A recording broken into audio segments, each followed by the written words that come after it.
আসসালামু আলাইকুম সুপ্রিয় শিক্ষার্থীবৃন্দ, তোমরা যারা এইচএসসি 26 এবং 27 ব্যাচের স্টুডেন্ট, তোমাদের সবাইকে ইডুজেন একাডেমিতে স্বাগতম।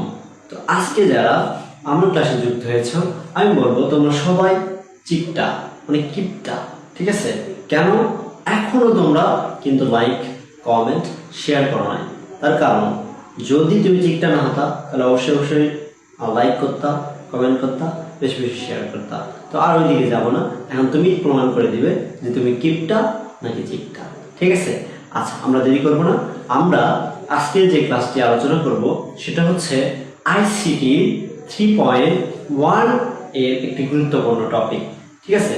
আচ্ছা, আমরা ধারাবাহিকভাবে এই কোর্সগুলো করতে থাকবো। তো যারা ফুললি মনোযোগের সাথে আইসিটি কোর্সটি শেষ করতে চাচ্ছেন তারা আমাদের সাথেই থাকবেন। আমরা দেরি করবো না, আমরা কোর্সটি শুরু করবো ইনশাআল্লাহ। আচ্ছা, আজকের ক্লাসটি হবে হচ্ছে সংখ্যা পদ্ধতির ইতিহাস। সংখ্যা পদ্ধতির ইতিহাস। তো যদিও একটু 3.1টা একটু অ্যানালাইসিস করা দরকার। 3.1-এ 6টা টাইপ নিয়ে পড়াশোনা আছে। তার একটা হচ্ছে সংখ্যা পদ্ধতির ইতিহাস, ঠিক আছে? 2 নম্বরে আছে সংখ্যা পদ্ধতির প্রকারভেদ, তারপরে আছে সংখ্যা পদ্ধতির রূপান্তর, তারপরে সংখ্যা পদ্ধতির যোগ বিয়োগ, তারপরে আছে বিভিন্ন ধরনের কোড, তারপরে আছে টুয়েস কমপ্লিমেন্ট, তারপরে বোর্ড কোশ্চেন যে সলভগুলো আছে এটা করলেই হয়ে যাবে আর কি। আচ্ছা, আমরা আজকে যেটা করবো সেটা হচ্ছে সংখ্যা পদ্ধতির ইতিহাস জানবো আর কি। হ্যাঁ, ইতিহাস জানতে আমার ভালোই লাগে। তোমাদের কেমন লাগে তোমরা কমেন্টে জানিয়ে দাও। তাহলে দেখো, আজকে আমরা যে বিষয় নিয়ে ক্লাস করব সেটা হচ্ছে সংখ্যা পদ্ধতির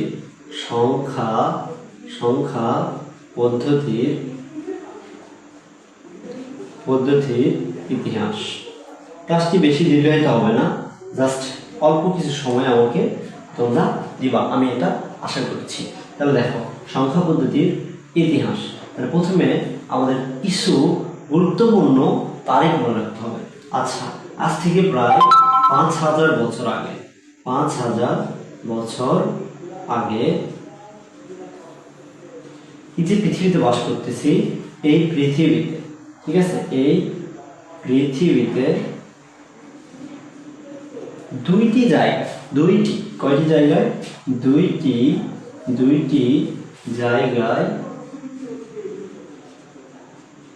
দুইটি জায়গায় লিখিত সংখ্যা পদ্ধতি পাওয়া যায়, ঠিক আছে? তাহলে কত হাজার বছর আগে? 5000 বছর আগে পৃথিবীতে দুইটি জায়গায়, ঠিক আছে, লিখিত সংখ্যা পদ্ধতি পাওয়া যায়। অবশ্যই সেটা আমাদের জানতে হবে। পদ্ধতি পাওয়া যায়। আচ্ছা, সেই দুইটা কি, ঠিক আছে? তার আগে জানার আগে আমরা যেটা এখান থেকে ইম্পর্টেন্ট সেটা হচ্ছে এই যে 5000টা ইম্পর্টেন্ট। কত হাজার বছর আগে? 5000 বছর আগে, প্রায় 5000 বছর আগে। আর কয়টি? দুইটি। তো 1 নম্বরে, ঠিক আছে, 1 নম্বরে সেটা হচ্ছে দেখো,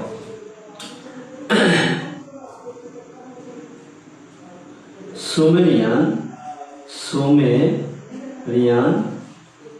বা ব্যাবিলনীয়, আরেকটা হচ্ছে মিশরীয়, তোমরা অবশ্যই নোট করে নিবা, হায়ারোগ্লিফিক্স।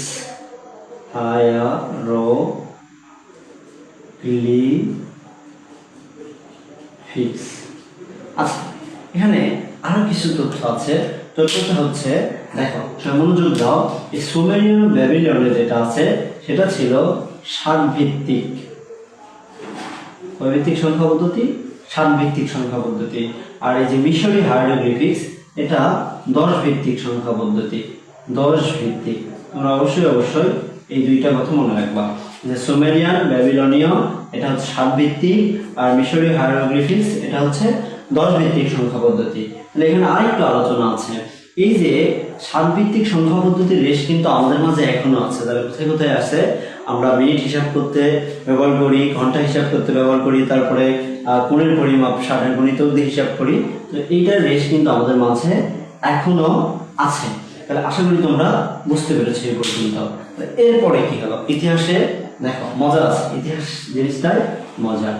আচ্ছা, এরপরে আরো 3টা সভ্যতার সাথে, আরো কয়টা?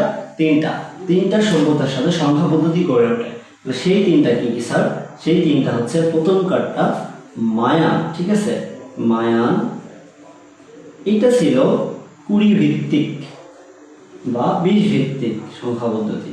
তারপরে যেটা আসে সেটা হচ্ছে চীন, তাহলে এটা হচ্ছে 10 ভিত্তিক সংখ্যা পদ্ধতি।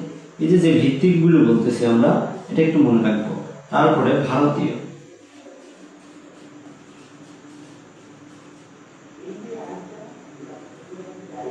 এটাও 10 ভিত্তিক। অবশ্যই এগুলো মনে রাখবো, কারণ এমসিকিউ এগুলাই দিবে। তাহলে দেখো এখন আরেকটা আলোচনা আছে, আলোচনাটা হচ্ছে এরকম যে মায়ান আর চীন কেন বিলুপ্ত হয়ে গেল, মায়ান আর চীনকে কেন মানুষ অ্যাকসেপ্ট করলো না, ভারতীয় বা এই 10 ভিত্তিক সংখ্যা পদ্ধতির মানুষ কেন অ্যাকসেপ্ট করলো, তাহলে একটু আলোচনা করি। দেখো আলোচনাটা হচ্ছে এই মায়ান আর চীন সংখ্যা পদ্ধতিতে 2 থেকে 3টা চিহ্ন ব্যবহার করা হতো, 2 থেকে 3টা চিহ্ন ব্যবহার করা হতো। এই 2 থেকে 3টা চিহ্ন ব্যবহার করার ফলে মানুষের কিছু অনম্বর মানে বিড়ম্বনার সৃষ্টি হলো। তাহলে এই 2 থেকে 3টা চিহ্ন বসানোর ক্ষেত্রে বা চিহ্ন বসানোর ক্ষেত্রে মানুষের বিড়ম্বনা দেখা দেওয়ার কারণে মায়ান আর চীন মানুষ অ্যাকসেপ্ট করলো না। তাহলে কি করলো, দেখো আলোচনায় আসতেছি, কি করলো, ভারতীয় সংখ্যা পদ্ধতিতে কোনো চিহ্ন ছিল না। ভারতীয় সংখ্যা পদ্ধতিতে কি হয়েছিল, দেখো ভারতীয় সংখ্যা পদ্ধতিতে কয়টি সংখ্যা রয়েছে, 1 থেকে 9টি, 1 থেকে 9টি এবং শূন্যের জন্য একটা চিহ্ন, সেটা হচ্ছে যেটা, এই মিলে মোট 10টি সংখ্যা তারা দিয়েছিল বা চিহ্ন ব্যবহার করত। তাহলে তারপরে এরপরে 2500 বছর আগে, ঠিক আছে, 2500 বছর আগে গ্রিকরা, কারা, 2500 বছর আগে, 2500 বছর আগে গ্রিকরা, 2500 বছর আগে গ্রিকরা ওই যে বলছিলাম দুইটি জায়গায় সংখ্যা পদ্ধতি পাওয়া গিয়েছিল, সেটা হচ্ছে সুমেরিয়ান, বেবিলনীয় এবং মিশরীয়। এই দুইজনকে কি করলো, অ্যানালাইসিস করলো বা তাদেরকে দেখে তারা কি করলো, 10 ভিত্তিক একটি পূর্ণাঙ্গ সংখ্যা পদ্ধতি আবিষ্কার করলো, 10 ভিত্তিক একটি পূর্ণাঙ্গ সংখ্যা পদ্ধতি আবিষ্কার করলো। তো যখন গ্রিকদের এই সংখ্যা পদ্ধতি চলছিল, কিছুদিন চলার পরে গ্রিকদের যে সংখ্যা পদ্ধতি সেটা চলার পরে, এবং গ্রিকরাই কিন্তু গণিতে অভূতপূর্ব বিকাশ দিয়ে দিয়েছিল। এরপরে দেখো রোমানরা আসলো, এন্ট্রি দিল কারা, কারা এন্ট্রি দিল, রোমানরা। তাহলে রোমানরা কি করলো, রোমানরা গ্রিক সভ্যতার পতন ঘটালো, পতন ঘটানোর পর যেটা হয়েছিল যে গণিতে, আমি যে দুইটা কথা বলি একটু মনোযোগ সহকারে শোনো, গণিতের অভূতপূর্ব বিকাশটা থেমে গিয়েছিল, যে বিকাশ ছিল সেটা কি হয়ে যায়, থেমে যায়, বিকাশ থেমে যায়। বিকাশটা কি হয়েছিল, রোমানরা গ্রিক সভ্যতার পতন ঘটানোর পরে গণিতের যে একটা বিকাশ হচ্ছিল সেটা কি হয়ে যায়, থেমে যায়। আচ্ছা, তাহলে দেখো এই যে রোমান সংখ্যা, আরো 2টা তথ্য তোমাদের দিচ্ছি। এই রোমান সংখ্যার আরো 2টা তথ্য হচ্ছে, এটা হচ্ছে জটিল সংখ্যা পদ্ধতি, এক ধরনের জটিল আর অবৈজ্ঞানিক, একটা হচ্ছে অবৈজ্ঞানিক, একটা কি, অবৈজ্ঞানিক। তাহলে এই যে জটিল এবং অবৈজ্ঞানিক সংখ্যা পদ্ধতি, রোমান সংখ্যা পদ্ধতি, তাহলে এই রোমান সংখ্যা পদ্ধতিও কিন্তু এখনো আমাদের মাঝে আছে। দেয়ালে ঘড়িতে দেখলে দেখা যায়, তারপরে অনেকের হাত ধরে এখনো তারা রোমান সংখ্যা পদ্ধতি দেখা দিয়েছে। আচ্ছা, তাহলে এরপরে কি হলো, এরপরে যে সংখ্যা পদ্ধতিটা আসলো সেটা হচ্ছে হিন্দু আরবিক সংখ্যা পদ্ধতি, যেটাকে বলা হয়। আচ্ছা, তাহলে দেখি সেটা কিভাবে আসলো। দেখো ইসলামী যে সভ্যতা আছে, ইসলামী সভ্যতা, তাহলে ইসলামী সভ্যতার একটা কি হয়ে যায়, বিকাশ হয়, ঠিক আছে। ইসলামী সভ্যতার একটা বিকাশ হয়ে যাওয়ার পরে যে ভারতীয় সংখ্যা পদ্ধতিটা ছিল, ইসলামী সভ্যতার বিকাশ হওয়ার পরে ভারতীয় যে সংখ্যা পদ্ধতিটা ছিল, এটা আরবদের মাধ্যমে, কাদের মাধ্যমে, আরবদের মাধ্যমে, তোমরা সেগুলো বুঝতে পেরেছ, আরবদের মাধ্যমে কোথায় ছড়িয়ে পড়ে, ইউরোপে ছড়িয়ে পড়ে। কোথায় ছড়িয়ে পড়ে? ইউরোপে ছড়িয়ে পড়ে, ইউরোপে ছড়িয়ে পড়ে। আর এটা হচ্ছে আমাদের যে আধুনিক দশমিক সংখ্যা পদ্ধতি আছে সেইটা। তাহলে কাদের মাধ্যমে দেখো, ইসলামী সভ্যতার বিকাশ হয়েছিল।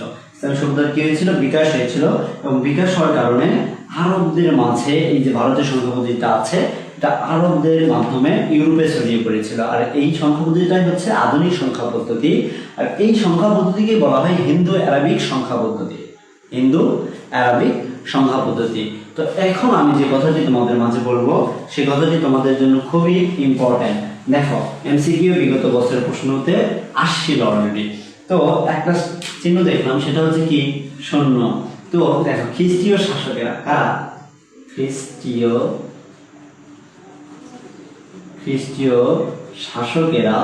শাসকেরা এই যে শূন্য আছে না, এই শূন্যকে শয়তানের রূপ বলতো বা শয়তানের রূপ বলে বিবেচনা করতো। তাহলে শূন্যকে তারা কি মনে করতো? শয়তানের রূপ বলে বিবেচনা করতো। এই কথাটা তোমরা অবশ্যই মনে রাখবা। এরপরে কি হয়েছিল স্যার? এরপরে দেখো, প্রাচীন যে সংখ্যা পদ্ধতি আছে, দেখো প্রাচীন সংখ্যা পদ্ধতি, প্রাচীন সংখ্যা পদ্ধতিটা কি হয়েছিল? প্রাচীন সংখ্যা পদ্ধতি আবার দুই প্রকারের ছিল। একটা স্থানীয় মান আছে আর একটা স্থানীয় মান নেই। তাহলে দেখো, স্থানীয় মান আছে,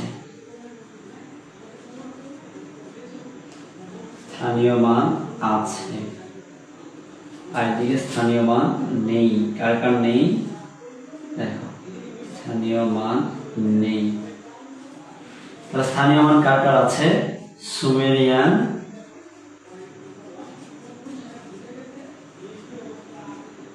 ব্যাবিলনিয়ান স্থানীয় মান আছে। তারপরে মায়ান, এটা কি আছে? স্থানীয় মান আছে। এরপরে ভারতীয়, এগুলোর কি আছে স্যার? স্থানীয় মান আছে। আর এদিকে স্থানীয় মান নেই কার? স্থানীয় মান নেই হচ্ছে মিশরীয় সংখ্যা পদ্ধতি। 2 নম্বরে নাই কার? 2 নম্বরে নাই হচ্ছে চীনের নাই। 3 নম্বরে নাই হচ্ছে রোমান সংখ্যা পদ্ধতি। আশা করি তোমরা এই যে ইতিহাসটা বললাম, এই ইতিহাসটা তোমাদের মনে থাকবে এবং এই ইতিহাস থেকে তোমরা এমসিকিউ কমন পাবা। আর শুরুতে আমি বলি নাই যে 3.1 থেকে আমরা একটা সিকিউ পাবো, এবং 2 থেকে 3টা এমসিকিউ পাবো। যদি আমরা ইলুজিন একাডেমির পাশে থাকি, অবশ্যই আইসিটিতে ভালো কিছু করতে পারবো। আর ইলুজিন একাডেমিকে আমি ধন্যবাদ জানাবো আমাকে আইসিটির জন্য সিলেক্ট করার জন্য। অনেক ধন্যবাদ। এবং সকল স্টুডেন্টকে বলবো, তোমরা এখনো যদি ঠিকঠাক করো তাহলে কিন্তু তোমাদেরই ক্ষতি। ধন্যবাদ। আসসালামু আলাইকুম ওয়া রাহমাতুল্লাহ।